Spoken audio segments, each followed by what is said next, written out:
Saludos amigos. Ahora que los planes de la élite oscura de imponer en el mundo un nuevo sistema de dominio de los seres humanos han fracasado, puedo desvelar cuáles eran sus perversos objetivos. Porque si este sistema se hubiera implantado en los Estados Unidos, ese nuevo orden se habría impuesto en todo el mundo. Con este propósito fueron creados en Estados Unidos los campos de FEMA, los cuales son comparables a los recintos para prisioneros que usaron los nazis durante la Segunda Guerra Mundial. Se trata de auténticos campos de concentración creados para detener a personas que no estén de acuerdo con la política gubernamental, es decir, a los disidentes.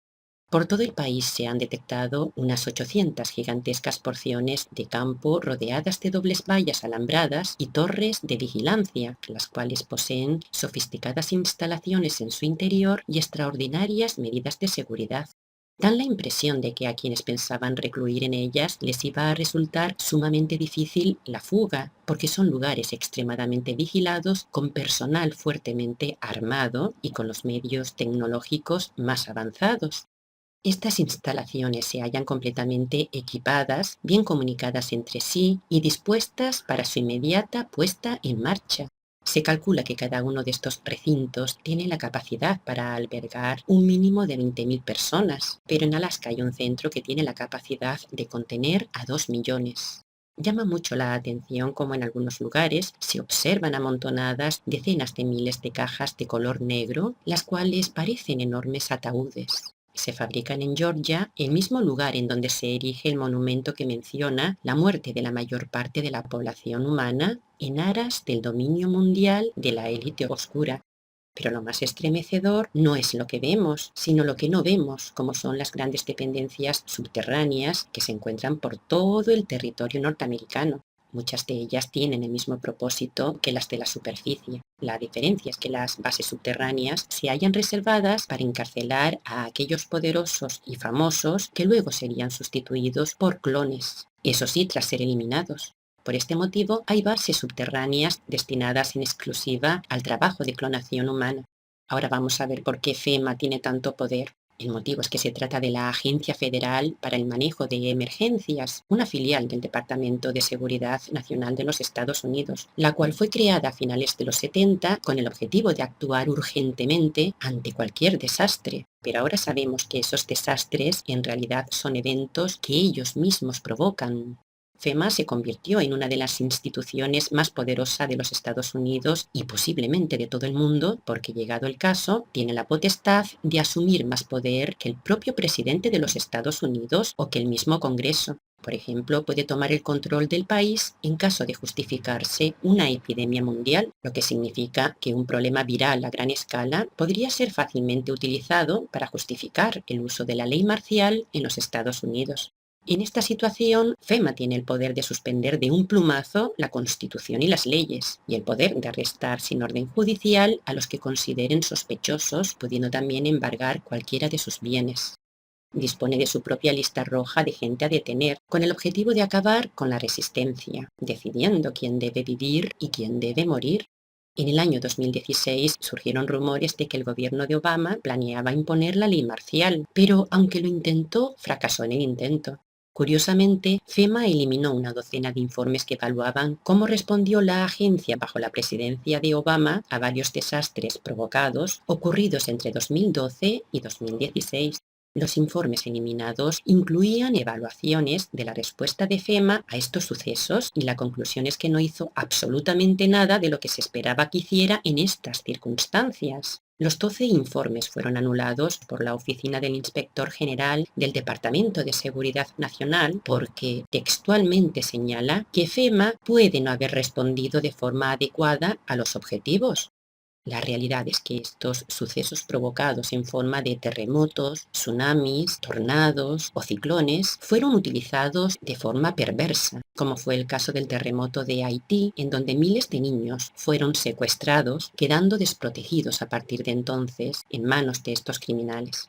A la cabeza de este tráfico humano se encontraba la Fundación Clinton. La élite oscura esperaba que, tras Hillary ganar las elecciones presidenciales de 2016, se diera comienzo a una operación secreta que haría que surgiera una posible amenaza mundial que justificara que FEMA tomara el control. Entonces, en Estados Unidos se impondría una ley marcial que habría significado la implantación de este sistema en el mundo y el aniquilamiento y encarcelamiento de gran parte de la población humana.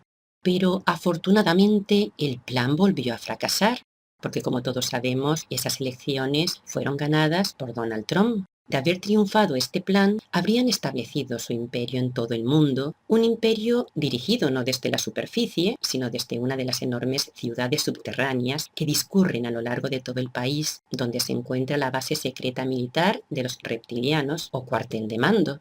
Entre estas bases subterráneas, la principal es la de Denver, en Colorado. Se trata de una enorme instalación, la cual se halla compuesta de hasta 8 ciudades subterráneas, unas encima de otras. Un auténtico bastión reptiliano desde donde pensaban tomar el control de todo el planeta, convirtiendo a Denver en la nueva capital del Imperio Mundial. Pero, afortunadamente, al día de hoy la mayoría de las estancias subterráneas utilizadas por los reptilianos para dirigir el mundo y manipular a su gente ya han sido destruidas. En marzo de 2020 comenzaron las detonaciones controladas, lo cual causó incendios y pequeños terremotos en muchos lugares del país. Y esto se hizo utilizando tecnología avanzada. Estas son las decisivas medidas que la Alianza, la antigua OTAN, está tomando en todo el mundo contra las fuerzas oscuras que operan en la Tierra. Una operación militar encubierta que continúa al día de hoy y que también acabará con el plan de manipulación mental al que nos someten los pagados medios de desinformación.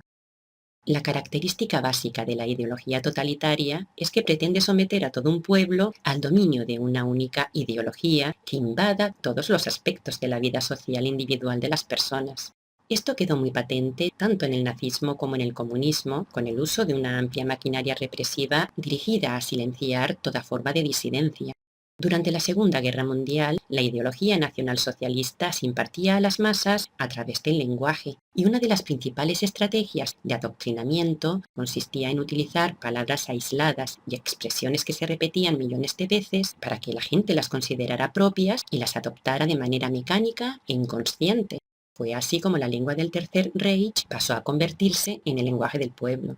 Como decía el ministro de propaganda Joseph Goebbels, una mentira que se repite 1000 veces se convierte en una verdad. Así que para que el plan de manipulación humana funcionara, se prohibieron todas las publicaciones y medios de comunicación que estuvieran fuera de su control. Entonces se orquestó un sistema de consignas para ser transmitido mediante el cine, el teatro, la literatura y la prensa.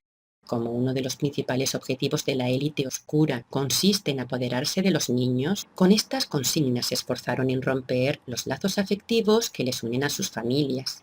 Abolir la familia es una frase tomada del manifiesto comunista de Karl Marx y Friedrich Engels.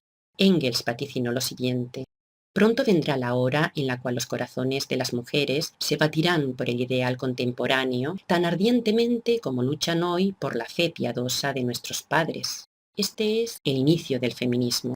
La unión entre el marxismo y el feminismo quedó de manifiesto en el libro El origen de la familia, la propiedad privada y el Estado, de Engels, en el que se señala que el sistema de clases desaparecerá cuando se elimine la propiedad privada y la familia encabezada por un padre, cuando se establezca el libertinaje sexual, se facilite el divorcio unilateral, se otorgue a la mujer derechos reproductivos que incluyan el aborto, cuando se coloque a los niños en guarderías libres de la autoridad de sus padres y a las mujeres en el mercado laboral. Hoy esta consigna se ha convertido en la principal agenda del feminismo radical, una conspiración que se lleva a cabo muy sutilmente bajo el disfraz de los derechos humanos, de la igualdad de la mujer y de los derechos de los niños. Porque esta ideología en realidad lo que fomenta es la lucha de clases entre los géneros, en donde unos son considerados los opresores y otros los oprimidos. Al día de hoy, tanto el proyecto de destruir la familia como el odio a los opresores, es decir, a los miles de millones de personas cuyo crimen es haber nacido varón, se han plasmado en multitud de leyes a favor de los llamados oprimidos. Algo similar a lo que sucedió durante el Tercer Reich, donde los tribunales basaron muchas de sus condenas en farsas judiciales en las que el acusado estaba condenado de antemano, careciendo de una auténtica capacidad de defensa. No existía la presunción de inocencia, ni existían las garantías procesales propias de un país democrático. Este odio a lo masculino, la supremacía de lo femenino, se extiende como un reguero de pólvora en muchos países del mundo.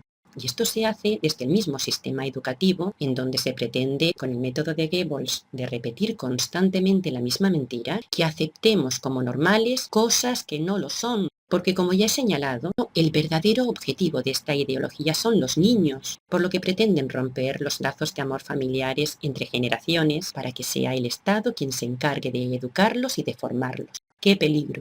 Esta ideología defiende que los niños deben tener plenos derechos legales, sexuales y económicos y que sus actividades educativas y laborales no tienen por qué diferir de la de los adultos. Por este motivo, durante los pocos años que dura la infancia, se debe reemplazar la destructiva paternidad y maternidad por la llamada responsabilidad. Es así como el niño, sin la autoridad familiar, podrá establecer nuevos lazos con gente de su propia elección, de cualquier edad o sexo.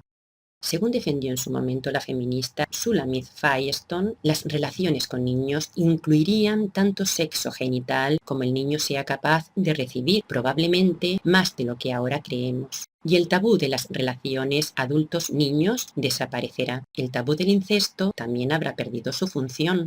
Firestone defiende que la familia es la causa de este tabú, el auténtico origen de la represión sexual. Escribió lo siguiente: si el niño escogiera la relación sexual con los adultos, aun en el caso de que escogiera su propia madre genética, no existirían razones para que ésta rechazara sus insinuaciones sexuales. Tremendo. Muchas de estas personas que han defendido lo indefendible fueron acusadas de este tipo de prácticas, como fue el caso de Simone de Beauvoir, quien fue despedida de su trabajo en el año 1943 por pervertir a los niños. Pero también fue el caso de quien hizo mucho por normalizar estas prácticas, Sigmund Freud, porque Freud utilizó el concepto de fase anal como parte del desarrollo psicosexual de los niños en edades comprendidas entre los 2 y los 4 años, sustentando su teoría en que la sexualidad debe ser potenciada y no reprimida durante la niñez y la pubertad, para así evitar traumas futuros. El hecho es que este pensamiento sirvió para construir una conciencia laxa al considerar el despertar de la sexualidad como un juego que debía ser potenciado. Pero ¿qué es lo que en realidad han tratado de normalizar con todas estas consignas? Está claro.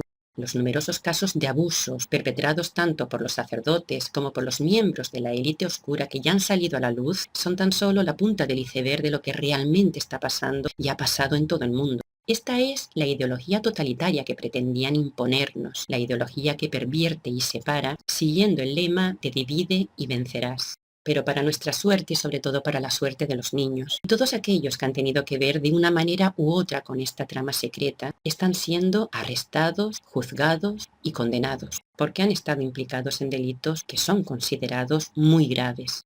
Desde que comenzó la operación militar encubierta de la Alianza, decenas de miles de niños han sido rescatados de estas estancias subterráneas donde se encontraban en situación de esclavitud. Pero aún quedan más niños que serán rescatados en los próximos meses.